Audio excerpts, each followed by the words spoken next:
Olá pessoal, que a graça e a paz do nosso Deus esteja com você. Estamos aqui para mais um estudo sobre o Antigo Testamento, sobre os livros do Antigo Testamento. E o profeta de hoje é o profeta Naum. Nós conhecemos o profeta Naum, muito embora assim, seja um livro pequeno, ele é pouco utilizado dentro das reflexões, ele é pouco utilizado dentro do contexto eclesiástico, levando em consideração a delimitação do seu público-alvo, que era justamente sobre o povo contra o povo de Nínive. Então a gente acaba usando de maneira muito limitada esse texto, embora tenha verdades riquíssimas para as nossas vidas. Para hoje nós deveremos conhecer o juízo de Deus contra Nínive, sentir o consolo do Senhor quando passar por alguma adversidade e anunciar as boas novas da vitória de Cristo sobre o último inimigo, a morte. Iniciando, alguns dizem que Naum é o livro que o profeta Jonas ele queria escrever, principalmente quando se trata acerca desse juízo de Deus contra os ninivitas. Assim como Jonas constata que o Senhor é tardio em irar-se, Naum também ressalta isso, mas destaca a justiça e o poder de Deus para executar os seus juízos. O livro de Naum é a profecia da destruição de Nínive, entretanto a sua mensagem não é de terror, e sim, como o próprio nome do profeta indica, né, de consolação, porque o nome Naum significa consolo. Então, agora consolo para quem? Se é uma mensagem de destruição, consolo para o povo de Israel. E aí a gente vai perceber que nesse contexto, né, a presença do Senhor no meio de Israel, a defesa do Senhor para Israel, se caracteriza justamente nessa oposição ao inimigo, né? Nesse caso aqui seria o povo de Nínive. O livro ele foi escrito depois do livro daquela profecia do Jonas, né? 710 a.C. O autor é o próprio Naum. O local da pregação é Nínive, né? Também o alvo dessa reflexão. A palavra-chave é consolo e o versículo-chave é 1,7. O Senhor é bom, um refúgio em tempos de angústia, ele protege os que nele confiam. E o livro está dividido, são 3 capítulos, ele está dividido em algumas partes, né? Então, a gente vai perceber que na primeira parte do livro, né, do capítulo 1 até do versículo 1 até o versículo 8, tem uma descrição do caráter de Deus, e esse é um exercício que eu vou recomendar também para vocês com base nesse estudo. E do versículo 9 do primeiro capítulo até o finalzinho do livro tem a descrição desse juízo de Deus. Em uma frase, o livro poderia ser resumido da seguinte forma: o profeta anuncia o caráter de Deus e declara o julgamento inevitável de Nínive. Não, ele pregou aos ninivitas, Jonas também já havia pregado a mesma cidade algum tempo antes, e aquela geração tinha se arrependido. No entanto, a geração com a qual Naum tratou, por ter voltado as costas a Deus, não escaparia desse castigo.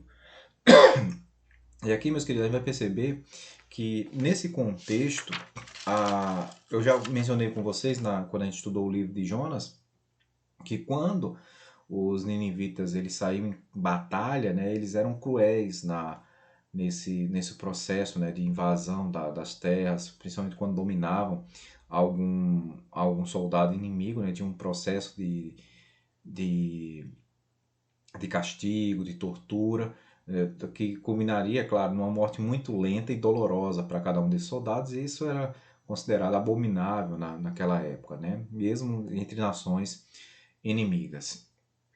E aí o que a gente vai perceber? Que e quando fala assim, o terror do Império Assírio é justamente sobre todas essas práticas que eles faziam em campo de batalha, além de ter, quando dominavam a nação, de ter uma postura muito agressiva, muito hostil em relação ao povo já dominado. E aí a gente vai perceber que a profecia do Senhor, ela surge contra Nínive, lá no capítulo 1, versículo 11, porque ele diz, olha, do meio de ti veio aquele que é cruel e que fez oposição ao Senhor.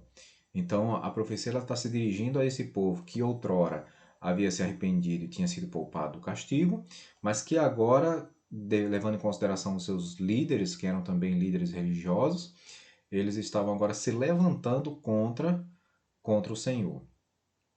E em relação à ira do Senhor dos Exércitos, Naum anuncia a destruição desse império cruel, representado por Nínive. Entretanto, levando em conta a data adotada nessa lição, Israel teve que esperar cerca de 100 anos para que essa profecia viesse a se cumprir. Eu gosto muito de um material da Sociedade Bíblica, que é a Bíblia das Profecias, Bíblia de Estudo das Profecias.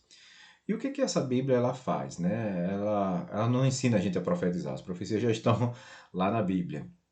Ela nos ajuda a perceber quando a profecia ela foi anunciada e quando ela foi concretizada. Há uma tabela ou algumas tabelas nesse material que ajudam bastante nesse contexto, né? E a gente vai perceber que tem profecias ainda na Bíblia que estão em processo de cumprimento, né? São profecias escatológicas. Mas outras, elas já estão dentro desse padrão de profecias já realizadas, e aí a veracidade da mensagem de cada um desses profetas. Lembre que um dos critérios para a canonização desses profetas do Antigo Testamento era justamente o cumprimento das suas profecias. Então, assim, tinha aqueles, claro, que a profecia já era registrada na época em que eles estavam pregando, mas o cumprimento dela era um requisito imprescindível para continuar sendo uma profecia do Senhor, né? E hoje a gente pode tirar isso muito para os nossos dias.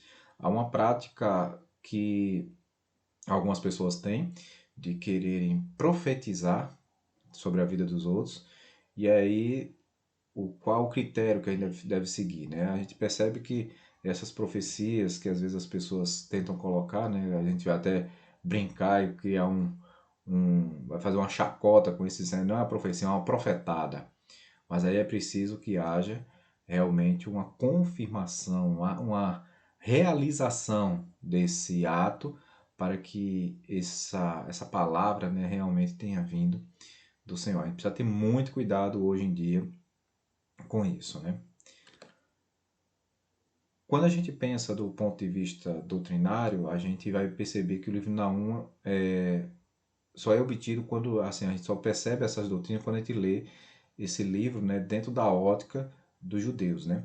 Antes de continuar, eu gostaria só de relacionar aqui para vocês um exercício que é muito prático, com base no capítulo 1 do livro, que é perceber os atributos de Deus ao longo do livro, né? Então, a gente vai destacar aqui alguns deles, mas é importante que você consiga fazer essa leitura, identificar esses atributos e ir marcando dentro da sua Bíblia, né? Continuando, né, a gente vê que para Israel o Império Assírio era o seu opressor. Daquela época era quem mais oprimia Israel, né? Por todo o livro, a ira de Deus é contra Nínive, é acompanhada pelo cuidado ao seu povo. Há sempre esse contraste. Eu vou mostrar numa tabela agora como é que esse contraste ele aparece dentro do livro, né? Ora cuidando do povo, ora castigando o inimigo, né? E aqui vamos ver esse contraste, né? Capítulo 1, versículo 2, e aí a gente tem a postura de Israel, Deus em relação a Israel e Deus em relação a Nínive, né? Ao inimigo, né? Deus é zeloso, tem ciúmes do seu povo, Deus é vingador e cheio de ira contra seus inimigos. Versículos 7 e 8 do primeiro capítulo. Deus é fortaleza para os que nele se refugiam, para os que se refugiam nele. Deus é destruidor e perseguidor dos seus inimigos. Veja que vai sempre ter essa diferença, né? O zelo, né, que é o cuidado de Deus, e a vingança de Deus contra os inimigos. Cuidado para o povo, vingança para os inimigos. Um lugar de refúgio para o povo, destruidor, né? Não vai deixar lugar que eles possam se abrigar. Destruidor e perseguidor dos seus inimigos. Ainda no capítulo 1, versículos 13 e 14, Deus liberta o povo, Deus extermina o inimigo. Não tem chance, né, de libertação, de reestruturação. O povo de Deus celebra a paz, o inimigo vil foi exterminado. Deus restaura a glória do povo, Deus avança contra os inimigos. As pessoas de Israel celebram a vitória da maldade opressora e Nínive sofre de seu mal incurável e sua condenação definitiva. E aqui a gente vai percebendo que ao longo do livro há sempre esse paralelo, né? Esse contraste que é montado entre a ação de Deus em relação ao povo, né? Por isso a questão do tema do livro ser consolo, e a opressão do inimigo. Lembrem, gente, que esse tipo de construção textual era muito comum lá no Antigo Testamento, não só com Israel, mas com também as comunidades, o Oriente Próximo, né, o termo técnico para isso. Então, uma divindade está a favor do seu povo, daquele povo que a adora, na medida que está contra os outros povos, né? Então, isso é uma leitura que a gente faz nesses livros, e a gente precisa entender esse contexto cultural, religioso da época. Bem, em relação ao Novo Testamento, né, a forma como Naum apresenta Deus, como aquele que combate os inimigos do povo e o liberta, se assemelha à figura guerreira de Jesus Cristo no Novo Testamento, que vence a batalha contra o último inimigo, a morte, sujeitando todas as coisas e libertando os crentes.